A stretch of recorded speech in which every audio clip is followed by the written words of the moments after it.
Hey everyone, Joy Brooks with Email and Coffee. I'm talking today with Pete Kelly, who I've been following for quite a while. He's an archaeology and history communicator with an MA in history who runs a very popular YouTube channel called History Time, but also has Pete Kelly. And there's also History of the Earth, which you run with your brother and all. So Correct. he creates original content on a wide range of historical topics with a subscriber base of more than 1 million people. So yay, somebody's doing it. Pete, tell us a little bit more about yourself. Give us a little intro of where you've been, what you're doing. Oh, well, I've been making history videos for 10 years now. Which is a long time. Before that, I studied history at university and then stayed on to do a master's degree. Then I sort of got a bit disillusioned with academia, so I left and wandered around for a bit, did a bit of travelling around the world, did some odd jobs here and there. Eventually, when I got to my mid-20s, decided I need to get a job in history. All the jobs were volunteer work, which I couldn't afford to do at the time because I was skint. So I just started a blog, basically, called History Time. And in that blog, I made videos of some of the blog articles that I'd written and started putting them on YouTube. And it was just a bit of fun. It was a thing to have on the CV, so I could get a job in, a museum or something like this, an archive. And then somehow, after a year or two, it started making money. So it got monetized, and at that point, I didn't even know you could make money from YouTube, which is crazy. And as soon as it made any sort of money at all, I quit my day job, and I haven't looked back. So that was about 8 years ago. So I've been doing it ever since. Just so everyone knows, it's not easy to monetize on YouTube, so that's quite. It's not easy, no. But if you, I don't know, I spent so much time doing it. I got very addicted to posting the videos. I was posting constantly and just doing it constantly because I was absolutely loving it. You were it was a loving weird it, one. and it's It felt like a clear hobby. when you watch it. It was a hobby at the time, and I just loved it. I loved doing it. I had a job at the time where I was very lucky, where I could basically I could do the history thing in my day job, and I think because it was just a fun thing on the side, that's how I was successful. I was never trying to become a YouTuber. I think if I'd been trying to become a YouTuber and make things that I thought people wanted to watch, it wouldn't have worked. I was just making things that I wanted to make, and that was it. The filmography is excellent. I mean, that's all. And that, Thank you. That's all come about. That's late. That just happened over the sort of the period, because I realised at some point, hang on, I've just put a load of images here. I need to put some moving thing on screen that's a bit more compelling to watch. And then I realised, I can make those moving things myself if I use my camera and go and do it. And it all just sort of evolved organically, really. It's a weird one. I never wanted to become a filmmaker, even though that is what I am now. I always was just a writer. That's all I wanted to do. I just wanted to write. But I think in this strange landscape that we live in now, it's much more difficult to become a writer than it is to become a video maker, if you see what I mean. Because this is the sheer amount of people who watch videos is much more than the people who read. 10 times more people watch videos than they do read nowadays. Lots of my friends don't read, which is very sad because I spend all my time reading. But yeah. but I would say that's the niche that you're providing, because I don't think that people are not interested. I think that They're so interested. they don't want to read Yes, that's for right. whatever reason. That's right. Or they just don't have the time, I think. They just don't have the time to read. Yes, everybody's attention spans are a lot shorter than they used to be, which is, I find, very sad. Although, I mean, I can make a 3-hour history thing and people do watch it, so it's Or a 6-hour. Or 6 hour, yeah. But I think it's easier to watch than it is to read. Absolutely. Reading is active. The thing is, I'll walk with it. Like I'll turn it on and say, oh, I've got to take the dogs for a walk, and I'll walk with it. So now I'm not necessarily watching it. I'm just listening to it. Yes. Then I come back and go, oh, you know what? I've got to rewatch it. So, Yeah. you know, there's that to it. But the point is, it's coming through because the passion is in you. Again, you didn't say, I'm going to do this trendy thing. You said, I have this love of history. Yeah. I'm just going to play. It's a hobby. Yes. I'm going to play with it. Yes. Which is sort of my little email and coffee. It's just, I'm going to play with this. I'm going to I'll figure it out along the line. I don't have 1 million followers. I'm not pretending here, but there's passion in this. And that's what I go to sleep on. That's important. As harsh as it sounds, it's not about the audience for me. I'm very greedy. It's purely for me. I just want to learn about things that I'm interested in. And if other people are interested too, they can come along. But it's sort of, I have to always follow what I'm interested in. If I'm not following something that I'm interested in, if I'm trying to do something that's trendy or whatever, it doesn't work. Doesn't work. So recently you went to Wales, you found these stones, and you're like, I got to do another episode on this. Well, that actually is a place, the one that I just did on the stone circles, that is a place, I've been going there my entire life. My parents, my mother has been going there her entire life as well, and her parents went there their entire lives. So it's a place that is this special place for my family, really, where we've been going for 4 generations since the late 1800s. So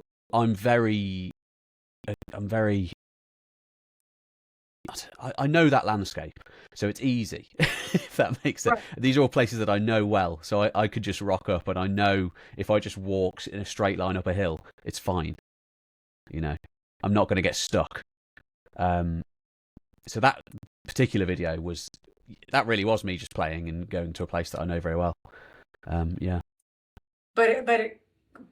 as a watcher, it comes across to me as this is pretty. He's connected here in some way. Yes. And whether that may be selfish for you, you're sharing that connection with people. Yeah, I think it's. People love this stuff. Even if they don't realise that they do. Mm-hmm. People love this stuff. Yeah, I my love has always been Egypt, Greece, and Rome. Yes. Okay, so there's and all those times that they meet and all those times that they separate. Which is a lot. Yeah, and yeah. I mean, these days, pseudo-archaeology now. But these days, there's a lot of pushback on what we were taught. So, I was taught the Dorians invaded Greece and now no Dorians. What's up with that? Yes. Not exactly what we thought it was. So. Yes. So, when there's actual pushback, sometimes it comes across initially as pseudo-history or pseudo-archaeology. I mean, look at what Schliemann did. The guy invented archaeology by destroying, total layers in Troy or his army. Yes. He totally destroyed it. Well, the interest. Archaeology. Well, Greek Bronze Age archaeology for sure, because he when he was digging, the idea was that the Bronze Age Greeks were like it was almost a myth. The whole thing, it wasn't real. None of it was real. There was no Troy. Yes, when things were discovered, they were thought to be Scythian nomads. They weren't thought to be Greeks, because the Greek world started with the classical age. Right. Which is nonsense. We know now it's nonsense. Well, that's what I'm saying. So, when the pseudo community pushed back, when the amateur community or the people that love history push back a little bit on what's accepted, there's a little bit of cringe moments there, with that's wild, but things like the um, go Göbekli Tepe, for example. Oh yeah. What's happening there is blowing archaeology up totally. Well, It's sort of. However, Göbekli Tepe is only one archaeological site amongst many from this incredible culture, that's and right. it's been known about since the 1990s. Before that, there was a place called Navali Chori, which is it's not quite as incredible as the Göbekli Tepe, but it's similar. It's the same sort of culture, and that was discovered in the 80s. So it's been, this culture has been known about for 40 years, and it's been in the textbooks for, since the 1990s. So it has amended archaeology somewhat. It's changed the textbooks. It's changed the history books. Yes. I think that every time it reaches back a little bit, every time they find another site on the Anatolian plateau, Yeah. that Göbekli people go, Tepe, oh not no, the oh my earliest. goodness, this goes farther back. This is older than Göbekli Tepe. Yeah. Every time that happens, it revises history a little bit. Again, history gets a little Yes. rewritten, I love good or it. bad. It is what I it love it is, when history's rewritten. It's great. right? I mean, things that are happening in South America, Oh, digs that are happening in South America are rewriting history, 100%. That is another one of my favourite fields. I right? absolutely love the pre-Columbian Americas. For me, it's by far one of the most fascinating things in the entire world. This was And not the New World. North America, South America was not the New World. It's just that Europe hadn't been there lately. yeah, exactly. But like, there's so much going on there. LiDAR studies and all sorts of different studies have shown that, this is tens upon tens of millions of people. The population estimates are now much higher than they used to be. Throughout the Amazon basin, there are ancient, civilizations in inverted commas, whatever that word means, ancient cultures, city building, urban civilizations, all throughout the Amazon. They're growing crops, they're building monumental architecture, they're doing all this stuff which used to be, just existing in the great rivers of the world. That was the idea. There was, you could only have civilization in these, like the Nile, the Tigris and Euphrates, the Ganges, the Indus, these places. But now, much more ancient cultures are found that are in places that they don't fit the old narrative at all. Right, exactly. Cambodia, Yeah. All these places that don't Please, seem today to be able to withstand civilization. They did. They had these incredible cultures at a very early date. very early. And that sort of brings me to what we call the Dark Ages. And I can only say that we may think that they're dark because we don't have, we only have certain bits and pieces of their culture to tell us what's going on. I Yeah. wouldn't think that the lights went out. Like, No. it's Tuesday, the end of the world. Oh God, no one's left Wednesday. Although that did happen in places, like Ugarit, where lights went out, Yeah. didn't go Yeah. back on. It's relative, isn't it? I mean, if you are in Ugarit and the city gets attacked and burned down, you probably thinking this is pretty dark. This is a bad time. However, if you're in, as we were just talking about before the episode started, if you're in Sidon or one of the other Phoenician city-states, all this chaos is going around a little bit further away. You're doing okay. Nobody comes and destroys your city. It doesn't end for you. Right. Which makes me think that they paid them off. Probably. There's an idea that the Phoenicians may have been involved with the Sea Peoples. I don't necessarily think. I don't know, but who knows? But certainly they were involved financially. I think probably. The Sea Peoples were pirates, and this is my world. Sea Peoples were pirates. Mm. Here's my synopsis of the story. You can tell yours. We have this economic political structure called the palatial complex, which That's was right. very popular in those days. That was their government. They didn't have mercantile. Well, let's not talk about mercantile. They didn't have communism or democracies or socialism. They had a palatial style of government, which meant There's people all the way up. And if you're an artisan, you work for those people. If you make clothes, you work for those people. If you make food, if you are anything, you work for those people. If those people don't exist, you don't exist, because you've got no way to make money. So they're connected in that way. And at some point in time, which you could see as the epic of the Trojan War, is it fell apart. It didn't work. It only works if you've got lots and lots and lots and lots and lots of money. But if you have any cracks in the system, they all go off to war. And who they leave? The people who are like, I don't really like this system. This isn't working for me. And you've got climate change and you've got geography situations. We're not talking about an overpopulated Europe continent. They could have moved easily from one place to the other, but it's a hard life. You're going to a populated place because you need other people to help you out. You need community. You can't just, I'm moving up into the hills. It's okay. I'm going to just move up into the hills. I'm starving to death. I'll starve more up in the hills. So you've got people. And the thing is, there's somebody up in the hills already who's going to say, you can't come here. Yeah, really. Yeah. If you've got a good hill, it's not likely you're coming up to their hill. So the point is that, you've got a whole bunch of things going on in this palatial age where it begins. Maybe the lights went out overnight. It probably went out. It probably happened over at least within 100 years. It's collapsed. Yeah. They come back from the war and it's a mess. It's a mess. Troy's a mess. Mycenae's a mess. Argos is a mess. Pylos, it does sound well. Pylos doesn't do too bad for a little while. Tiryns, the whole thing, it's a mess. Crete, a mess. Yeah. They're all burned down. Yeah. They're all burned down.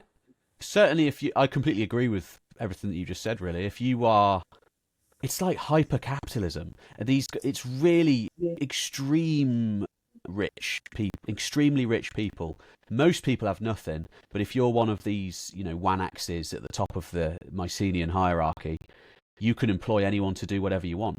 And you can kit out an army, you can do all these things, you can build a big palace, you can build a monumental tomb, you can get artisans to create amazing works of art for you.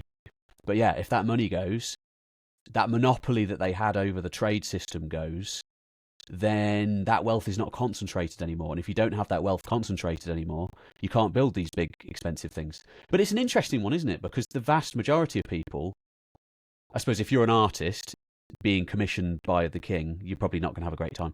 But vast majority of farmers and things like this may have been better off without the lords. Who knows?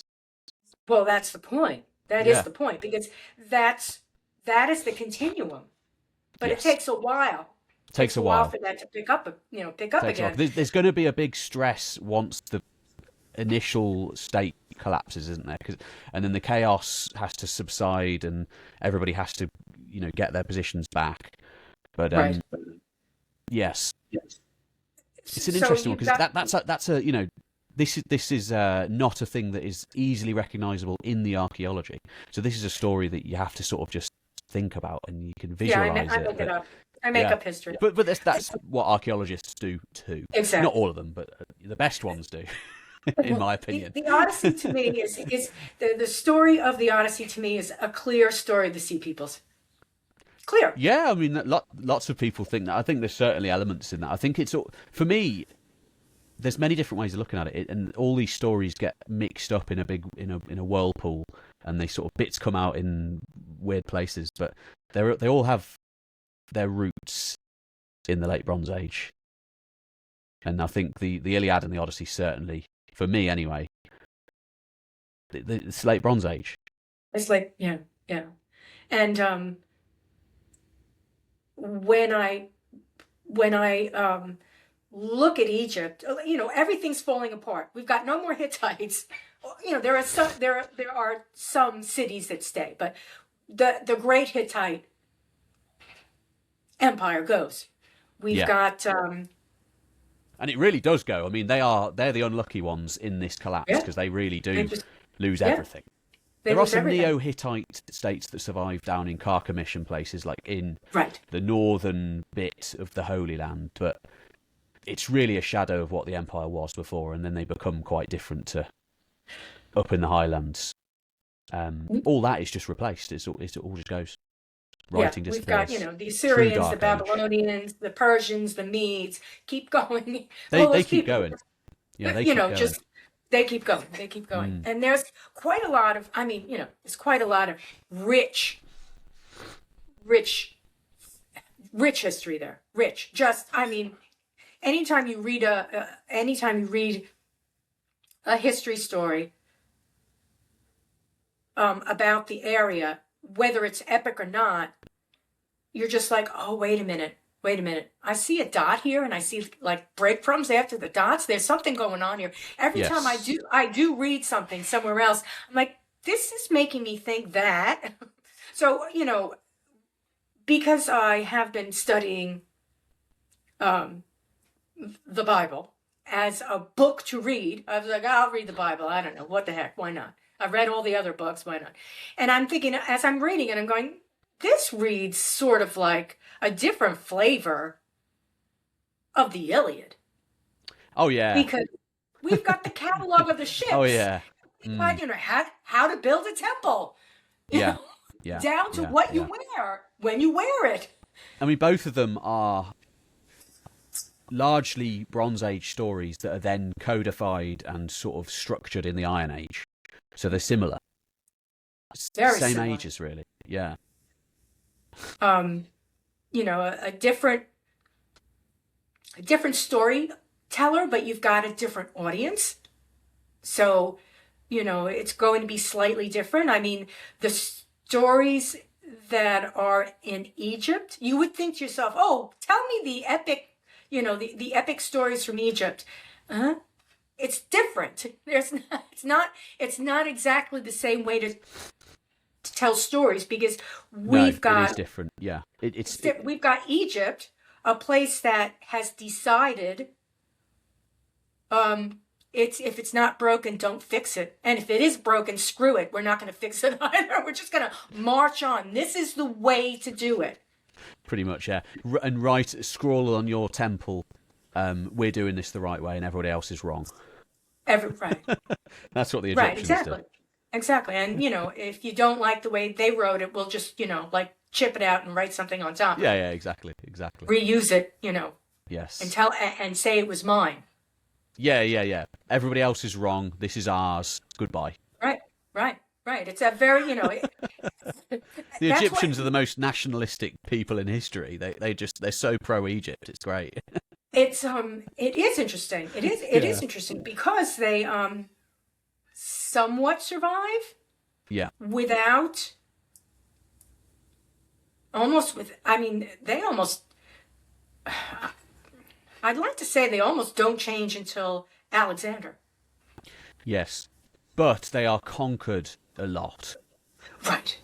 However, the Egyptians always do this thing that when somebody conquers them, the Egyptians, it may take 1 or 2 generations, but they change the conquerors into them.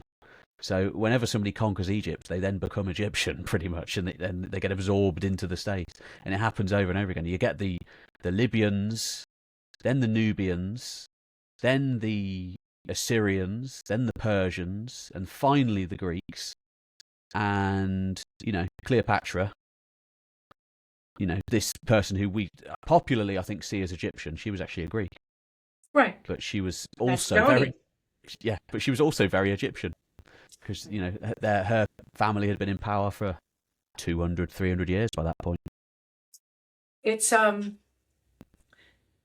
their unique geography that lends itself to that continuity, because unlike other areas that required, like the Nile floods. Yeah. It's massively overpowered. The Nile floods, no wonder they thought they were blessed by the gods. They thought they were the chosen, of the earth, because they just had this incredible, bountiful harvest, 2 harvests, multiple harvests. And it meant they could have this just massive population. And if you have a massive population, there's not much anybody else can do against you, really. And they're surrounded by water to the north, Surrounded by water, desert to the west. Yeah, so they're safe. they're safe. They're safe. Yeah, that's right. Yeah. They're safe. They're safe until somebody crosses the desert, like the Hyksos, for example, Well, who come and the take half the Hyksos. country. But, The Hyksos are another fascination with me, because I know that a lot of historians will say yes or no to the Hyksos being the Canaanites, or even the Hebrews, or even the Exodus. Yes. Where, to some extent, I'm not saying that they were the Jews. I'm saying that they may have been, because I believe that what we've got in this Hebrew story is a compression of a lot of history. So for sure. And that goes with all the epics. They compress things and they take, you know what? We'll just take it from here. We'll put it over here. It has no bearing on this, but it's good. I like the story. It works. So we've got these outside of, we have these non-Egyptian rulers in the Delta. Yeah. That take and it's called the upper. It's the lower Egypt. Right. Yeah. So Egypt is upside down. Right. Exactly. So upper Egypt is in the south. It's the way the Nile flows. Yeah. That's right. Yeah. That's right. So we've got the lower, the delta of Egypt, where they take over, and that's the Lower Empire. So for a while, Egypt in almost their heyday, in what is it, the first dynasty, whatever dynasty it is, 9, 18, 17, 16, whatever dynasty. Which one? The Hyksos. It's something like 16th, 17th dynasty, something like that. Right. It's late. They it's lose it. Middle Kingdom. They lose it totally, until they get a pharaoh that kicks them out, and the pharaoh that is it Tutmos? Is it one of the Tutmoses? Yeah, I think it is Tutmos. Tutmos the first, maybe. Yeah, he's a strong military leader, and he manages to get them out eventually. He manages to get them out. Yes. And so we have this interesting story of Joseph. Yeah. It's the timing Canaanite, is. Yeah. Who the timing is a bit wrong sometimes, but that doesn't really. Yes. For me, the time, if it's a few hundred years out, it doesn't mean that much. It just means somebody's misremembered it personally. But yeah, as again, it's a compression. It's like this person fits that history, and this person's not that important, but this history is important, or this person's really important, and let's just shove them in this little history, this story. I mean, they're stealing stories. Yeah. What do you got to do at night? I mean, you work all day long, and at night the lights go out. You light a candle and you tell stories. So yes. Yes. So let's steal it. Sadly. Yes, we've lost that in our modern age. Yeah, we call it doom scrolling. Yeah. It's weird. Even watching a film or watching television seems better than the doom scroll. This thing that people used to look down on the television, but now it's like it's better than the alternative. I know, because that's usually because it was a group of people that sat in front of the TV. It was a family thing. That's right. Now at least it's a group activity. Yeah. Now it's 15 people sitting on their phones separately. Yeah. But imagine. Dinner table. I'm thinking, imagine sitting around the campfire 3,000 years ago, telling the stories of the people from 200, 300 years before. You can see how these stories were compelling, can't you? And how, Yeah. But also you can see how we love stories, but you can see how they would become embellished as well. Somebody might think, some creative individual might think, I'll combine this story with this one and improve it this way. And then, but I think for sure at the heart of these stories, there is, they're kernels of truth. Yeah. Absolutely. And, lots of historians don't like that either. Lots of historians are very straight-laced. They don't want to go don't want to go out on a limb and say that any myths are real. But I'm of the sort that thinks that certainly a myth can be used, as long as we're cautious, as long as we say, we don't know for sure, but we can certainly look at the heart of the story and try and work out where it's come from and how it was composed and the society that it came from, for sure. And every myth has a cultural thread Yes, yes. of, I'm gonna say it, reality. Yeah, I think so. I think so. Yeah. So, you know, I'm gonna. There's another passion and interest of mine, and it's very trendy. And no, it's not ancient aliens, but it is ancient aliens. It's not that simple. We have told a story of God or the gods forever. Yes. There's never been a lapse in time where we haven't told a story of God or gods. Yes. So therefore, there's something there. I don't know what it is. Well, I like to go really far back and look at all this stuff, but for me, it comes from animism. So it comes from, there's something in our brains. We look at a tree with rustling leaves, and 3,000 years ago, 4,000 years ago, we think that's a spirit. There's an animus spirit behind that. So that, that for me, that's where religion ultimately stems from. You go really far back to the Paleolithic, and people are or at seeing night spirits and everything. Before that fire, when somebody's telling you a story, you're looking up at the sky. Oh yeah, and it's bloody lit up. That's thousands of spirits, or thousands of the dead. This idea that if you died, you might go to the heavens, and a lot of ancient societies thought that the heavens are the same as the underworld. It all just sort of, if you go up, it's the same as going down. It's an interesting one. So someone in the underworld might go up to the heavens, kind of thing.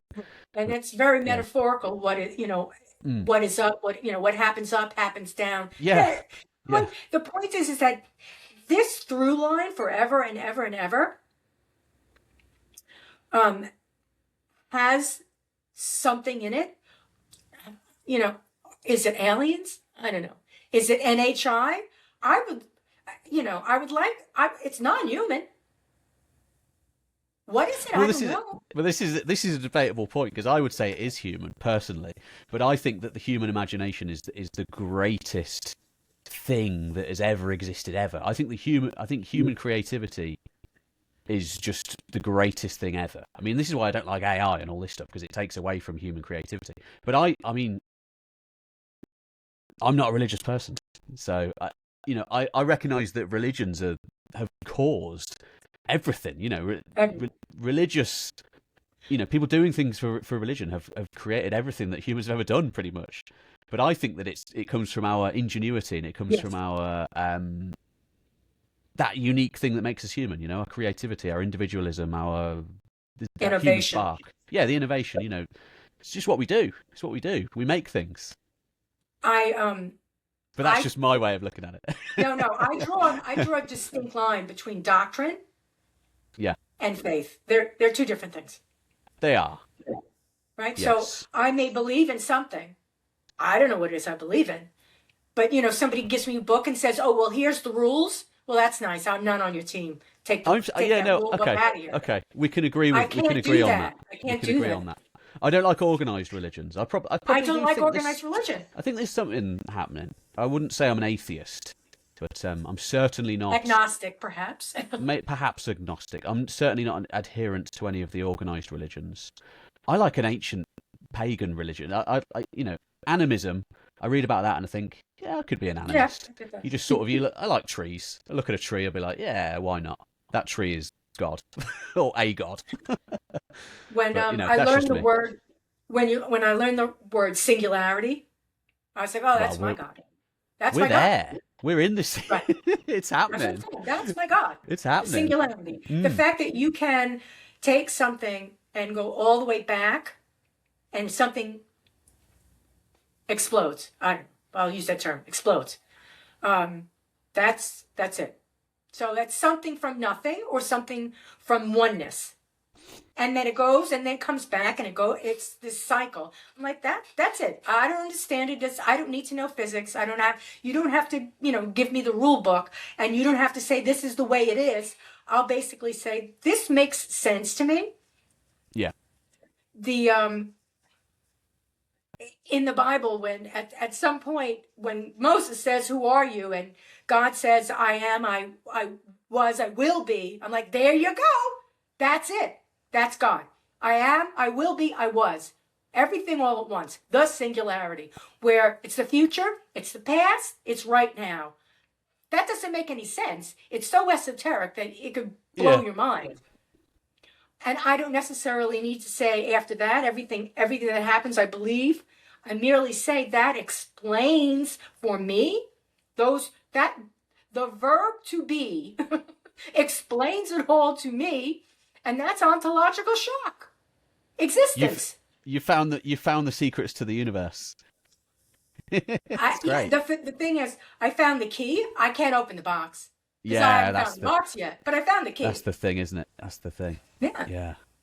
So, and that's why I love history, because whoever you're studying, you could find something in that study that, to me, man can be good and bad and ugly, but you could find something in any history which shows you that we do innovate, we keep going. And that, for sure. Yeah. That is, that's worth it. For me, everybody would say, we don't deserve the planet. We don't deserve the planet. We're terrible. Humans are horrible. We should all die. It's terrible. I'm like, I disagree so much. People might say, yeah, humans should stop breeding and stop populating the world. And it's like, it's crazy talk. It's crazy talk. Without sounding like a human supremacist, I sort of am, though. I sort of am, because I think humans are great. I think very special. Yeah. I just, look at us. We're talking over. You're in New York. You're how many? I don't know how. A long way away, and we're able to just talk instantaneously. This is telepathy. It's bonkers. We are in the singularity. We've created all these absolutely incredible things. I mean, the trouble is the folly. We don't really know how to use these incredible things that we've created. We can come up with these incredible tools, but we don't know what we're doing with them. Right. That is our everybody's trying to find our identity, and that's what we've always done. Yeah, we're missing the point. We shouldn't be trying to find our identity. We should be searching for our responsibilities.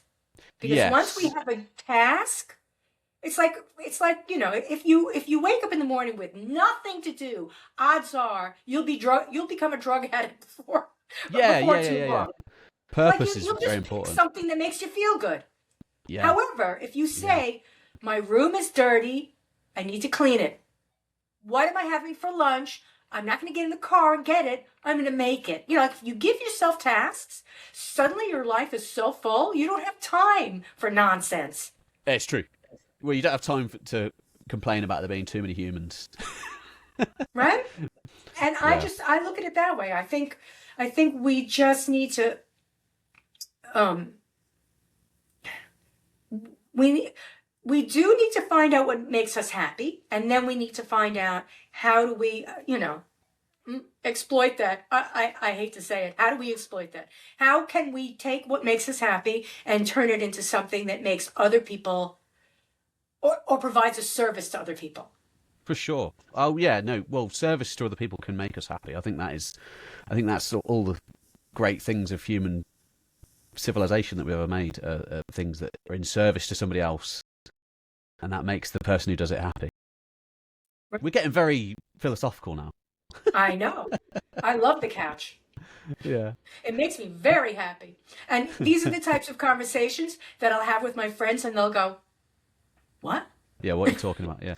To be honest, I've managed to surround myself with a load of fellow nutters, and we always talk about mad things like this. So I love it. I love a conversation like this.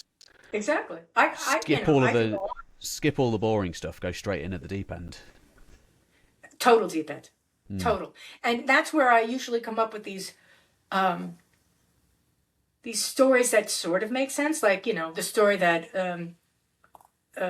as I said, the story that the Hebrews are and because we are living in a Christian era, the Hebrews are required for the Christian era, and even an Islamic era. We've got this group of people that are coming out of the late Bronze Age that are revolutionary because the way they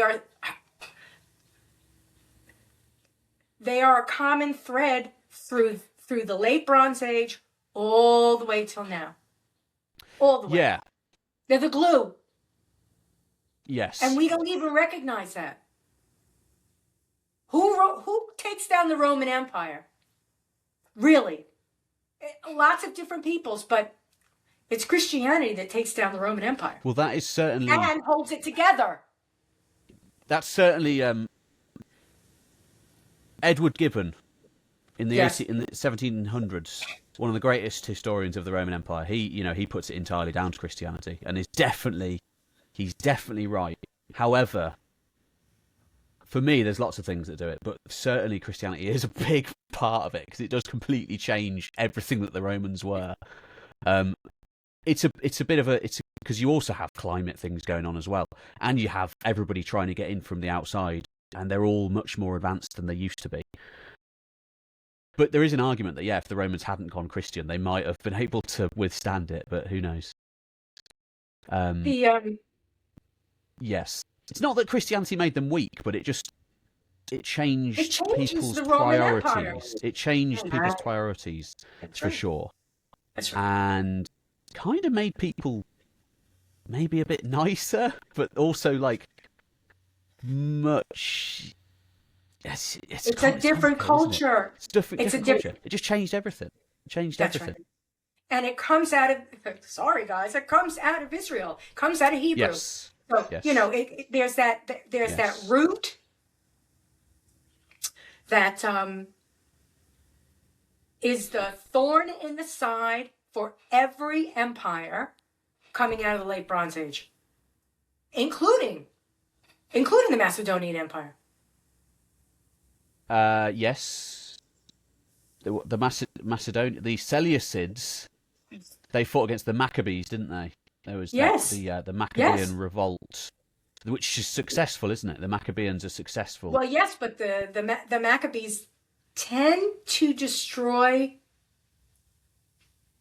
the Holy Land from the inside out, the religion itself, because it becomes Hellenized. Yes, it does. Yes, they becomes Hellenized, which they have something. What do you call them? Gymnasiums. Gymnasiums everywhere. Not quite our gymnasiums, but they're more than that. They're sort of where Greek culture is spread. Basically, if you have a gymnasium, it's where all the Greek stuff is in there.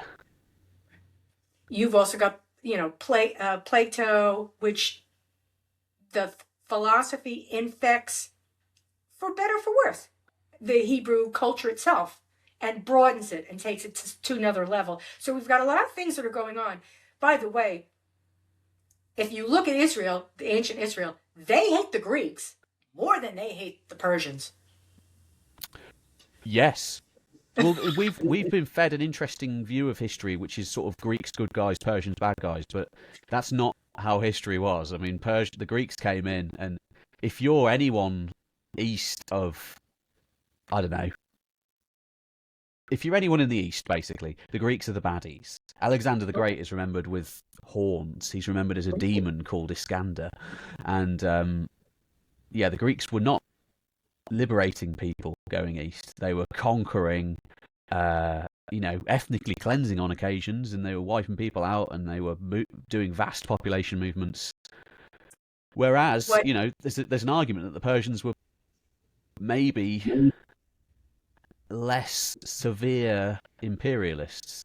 Cyrus the Great was regarded as a very sort of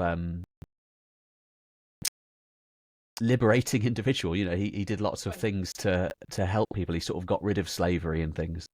So yeah, The the Greeks forced their way of life on the conquered, yes, they did.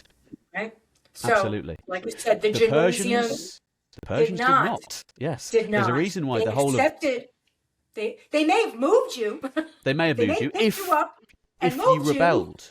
If you Right. rebelled, if you were an Ionian Greek taken over by Cyrus the Great, until you rebelled under the Emperor Darius, you were fine. You were left alone. As long as you paid your taxes, you were allowed to do the Greek thing. Do You were allowed anything. to be Greek. It wasn't a problem. But That's then, right. you know, you overthrow the regional governor and you kill a load of people and all that, and you rise up along with the Athenians and whoever else is pushing you along. Then yeah, you're going to get attacked by the Persian Empire. But if you didn't rebel, it was fine. Right.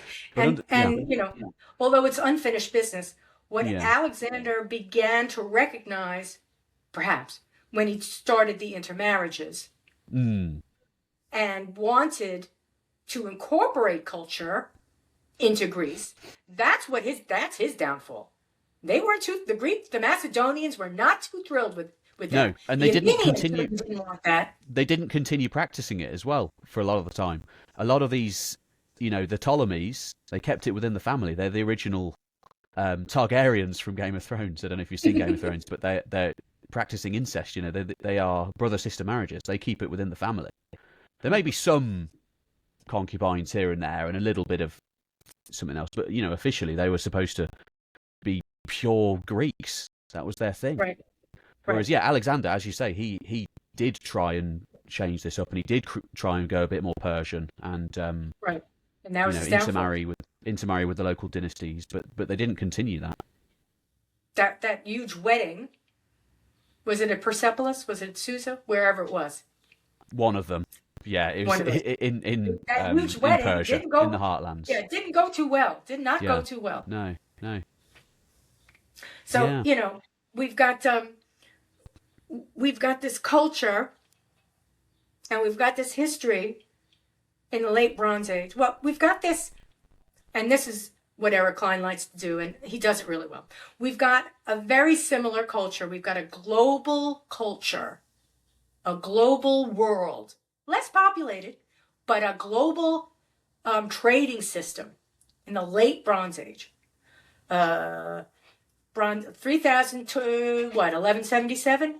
You know, that's yes. Middle Bronze Age to late. That'd be the early-ish until the late. Right. Yes, yeah, So we've got this period in time where tin is coming from most possibly England all Yep. the way across Well, Europe certainly. into the Middle East, Yeah, getting Yeah. mixed with copper, yeah, yeah, turned into bronze, yeah. and then jewelry and cups and weapons and chariots and all of these things are getting exported all over the place. And let us not forget olives, the Absolutely. energy of the late Bronze Age. Love an olive. Yeah, absolutely. You eat it, you light your candle, Yep. you wash with it. Yes, you do. You perfume yourself with the olives. You know, you do. I mean, you do olives, all... Yeah, olives are absolutely. cat's meow. It's everything. And you sell it, And you sell it. and you can make Exactly. your money from it. Yeah. And Yeah. in large jars, that's another industry. So you got these, wild, big, ceramic, wild, huge jars that are found everywhere. Yeah. So we've got a technology that's based on, it's not just weaponized, but let's say, we've got a weaponized technology, bronze. We've got a foodstuff, olives. Obviously we've got, other things that are going on. There's lots of other things going on. But along those, that's what's holding this global economy together. Yeah, exactly. And think about all the other perishable materials like olives, for example, like wool from sheep, absolutely huge resource. Textiles of The all purple, the sorts, purple, uh, purple the purple. dyes. Just all sorts of things. Because we often think about the precious materials that are left, but there is also this huge other amount of foodstuffs and clothing material that is lost because it doesn't survive anymore. So yeah, it's just a vast system. And also, you mentioned Britain. The other the other tin source is in Afghanistan. So it really is this vast Right? one half of the world to the other, and everyone in between is linked up. It might not be individuals going the whole journey, but it's like an individual will go a fair chunk of it and hand it on to his mate in the next place, and then they'll hand it on to their mate in the next place. Exactly. Yeah. And it's holding it together. Yes, exactly. And a lot of this also is held together by these palatial economies, for better or for worse, that we were mentioning about, because they're the people who have the contacts. So, the king of Mycenae will know the pharaoh. Or he might not know the pharaoh, but he will have contacts at pharaoh's court, and he'll be able to send someone all the way there, and then they'll know people on the way, and they're the people who have the official mandate to trade these things. It's likely anyway. So yeah, like the what is this story? I'm not sure if it's was it Crete? I'm not exactly sure who sent who, but I think it went to the Hittites. Somebody sends a pair of shoes. This is probably in the Ugarit letters, or it might be the Amarna one of letters, those, where the king gets it and goes, "What shoes? I don't need shoes." Why have you sent me this? But it's a gift. Because they're sending gifts. Yes. They're sending these gifts. Yes.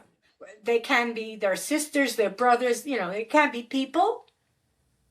Oh yeah, they'll send gifts of people for sure. They'll set, whether it's their own family members to do a marriage, or they're just sending an artisan or whatever. I mean, this is the Greek stories are full of this stuff as well. Like a bunch of the architecture in Mycenaean Greek in the legends, it's created by people who've come over from Anatolia. It's like the Cyclopses from Lycia came over to build the Cyclopean walls. Was an idea in the myth, and I think this is a half remembered nod to actual engineers that were being sent over from the Hittite Empire and the Levantine coast, places like Phoenicia, and the Phoenicians are all in these stories as well, where they're people who are coming over and contributing to early Greek society. Because I think there was a big population movement in the late Bronze Age. People would go and live in other places. We see mercenaries from ancient Greece, for example, pop up in Egypt all the time. Right. And those mercenaries, without the palatial structure, become the sea peoples. Yeah. If you can't be paid, then you're going to go and make the money yourself. Exactly. When you said the Hittites and you said the Cyclopedian walls, really, you could say that better than I can. The walls, the big megalith. The big walls. Yeah. The wall. Is it Hattusa? In any case, the lions in Hattusa, the lions in Mycenae. It's the same wall. It's the same thing. Yeah. Yes. Same wall. Yes. It strikes me as. Do you know what? I think the one at Hattusa is earlier, but I'm not 100% sure. I think it's earlier, but I would assume somebody from Mycenae went over and thought, that looks good. Can you build us one of them? Right. Yeah. And by the way, I think somewhere down the lines in some of the letters back and forth, I don't think that the Hittites liked the Greeks very much. No, they didn't. Not officially anyway, but you got to think that that's the official court. So outside of that, you'll have all sorts of people in Western Asia Minor who, they deal with the Greeks because they have to. They live with the Greeks. So the Hittite official court doesn't like the Greeks very much, but there will be minor princes and minor lords and things who do work with the Greeks, and I think that's the issue. That's the issue for the emperor in Hattusa. And there's going to be someday somebody's going to find the relationship between Troy and the Hittites. I hope so. It's clear to me that it was a vassal kingdom. It does seem like it to me as well. It seems like there should be more archives of linear, I'd say linear, archives of tablets, cuneiform tablets, maybe with a bit of linear B in there. I hope that we find them. If only, I mean, if we could just click our fingers and find the locations of all these places, that would be great, because they are there. There's going to be some more archives somewhere. There's going to be some. That land where Troy is, I mean, that if you want to talk about prime real estate, that's it. Because it links Europe to Asia. Yes. I mean, well, not a million miles away is Istanbul today, and that is absolutely sprawling powerhouse of a city because of where it is, because it's on the Black Sea and it controls the Black Sea, and that is what Troy did. Exactly, it did, and it has a harbor. Yeah, come on, it brings everything from one place. When you're not going across the broader Aegean, you're traveling that way. So you've got your winter and summer trade routes. Troy is a major part of that. Yeah. Major part. And it was long before the late Bronze Age as well. We're talking in the early Bronze Age, 3rd millennium BC, it was a powerhouse as well. It had large walls defending an inner citadel, and all sorts of amazing golden artifacts have been found there. And it was a substantial population centre at that time. Exactly. And whether or not we have a queen that launches 1,000 ships, I don't know. Yeah. But, clearly, we can't say that there wasn't. We can't say that there wasn't. Clearly, there could have been an intermarriage that went bad. Could have been. Where you get my queen and blah blah blah, and the queen falls in love. I don't know, whatever. Yeah. I mean, we know that that sort of thing was happening all the time. There were brides being offered all left, right, and centre during that era of the great kings, when they're all, chatting to each other. So who knows? If we had hours and hours and hours, I could go on and on with you. Which is why I kept nagging you by email, because I was like, I'd love to talk to this guy. This could be my mate. This could be one of my mates. Yeah. Because I eat this stuff up. I'm reading. It's great stuff. Everybody does, but we don't realise. I think a lot of people don't realise that this is film, TV. This is stories. It's just stories is what makes the world livable. Mm-hmm. We love stories. We're the storytelling species, and we love consuming stories, and that's what history is. Speaking of stories, I'm reading Guy Gavriel Kay, which is a Canadian author who writes historical fiction. Nice. And he likes to write sometime like anywhere between after 500 AD through the Crusades. Oh, I'm very into the Crusades. Early medieval. Yeah. And what he does is he turns he's like an epic fantasy. I finished a few books and I'm like, I feel like I'm reading mini Game of Thrones stories. Yeah. Like one book is all of what, Martin would do in his 15 books. He writes it in maybe 1 or 2 stories. Nice. And he jams it packed with people that are more real than Game of Thrones people. And I don't know, they're pretty real in Game of Thrones, but they're George generally... Martin, everything from Game of Thrones is from history. I read those books and everything's there from history. He's gone and he's just found the most interesting bits of history and he's shoved them all together. From exactly. The invasion of the Andals, I mean, that is just the Germanic invasions, it's like the Anglo-Saxon invasions. The first men are Celts, basically, and then the Targaryens are Romans with dragons. But then they become Normans when they conquer Westeros. And, the wall is just Hadrian's Wall. And it really... So it's great. I love it. I happen to love when they take history and they turn it into fantasy. Yeah. And then Well, create people. for me, that is all fantasy, to be honest. I think it's Lord of the Rings is just, again, history Yes. and myth and these great sagas. This author, Kay, apparently learned under Tolkien. Apparently. Oh, right, yeah, nice. Well, Tolkien was an interesting person to learn under, because a lot of the time he was more interested in his own research, and he sort of like, he'd do the lecture, but he wouldn't put that much effort into it. This is what I've heard. It's interesting, isn't it? You assume he'd be the greatest teacher ever, but really he wanted to go off and do his own research, and the students were a bit of a hassle for him. They're a bit of a nuisance.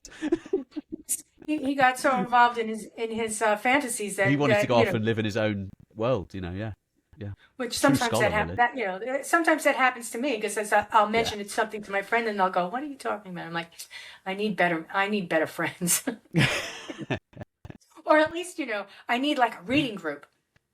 Reading groups are fun. I recommend them to people. I haven't. I'd like a reading group. That'd be good. Yes. That way you can, because oftentimes when I read, I don't catch things that other people catch. I'm very involved. When I read a book, I get very involved in what the author is telling me. And a lot of people get involved in style. Oh, this is a metaphor that means, I'm like, I didn't even catch the metaphor. It's interesting, isn't it? We all read very differently. Yeah. Right? I can read and I can become fixated by one small thing, and then I haven't actually really read the next few pages, and then I have to go and read about that one particular thing I've been fixated by. I get very involved in the characters and what they look like. And then I'll have a conversation with the author, and I'll say, this one, remember when you put the person in the cafe, I really related. And the author comes back and says, "What cafe?" I'm like, oh my God. They don't even remember. And I'm like, I was in the cafe. I smelt the coffee. I saw the tables. I saw the waiter come up, the whole thing. And he can't even remember writing it. We all see the world very differently, don't we? Yes, we do. That's what makes us great, the differences between us. And just, because I'm going to have to go in a minute, but just to finish, this is why I don't like AI, because AI gets rid of these differences. AI seems to homogenize things and make everything the same. And I don't like that sameness. I want the individuality. I want this human spark and the differences between all of us. That's what I like. I think that's a great note to end in. It's not so much tolerance as it is learning from other people and their differences. Yeah, definitely. You learn. And if you're open to it, it's not that you can change each other. It's not so much that. It's just that you learn from each other. We can learn and we can influence other people, but we can't change people's minds. Right. you can't change someone else's mind. People have to change their own minds. Right. I've often said, how it works. I have opinions, and I reserve the right to change them. Yeah, all absolutely, the time. Absolutely. All the time. Absolutely. Yeah, I'm constantly changing my opinions on things. Yeah, absolutely. So go take care of your family. Yeah, so I have a newborn child, which I will go and it's wonderful thing, Dad. Yes, yeah. He's great. He's absolutely great. I will put links below where you could find Pete on the internet. And I would suggest to all my listeners, go there and listen. It's wonderful. Watch, listen. Please do. And maybe someday, you can come back and we can have another conversation. Sounds good. I'd invite you back tomorrow, but Sounds good. Yeah, I'll give you a breather. Well, we can talk about something different next time, can't we? That was good though. Yeah, I enjoyed always like talking about Bronze Age. Oh yeah. We talked about everything there, and then we got to the meaning of life as well. Your dog's coming now. Tasha. And here's Tasha, my baby, with the tail wagging. Okay. Thanks, folks. It's another wrap for the day.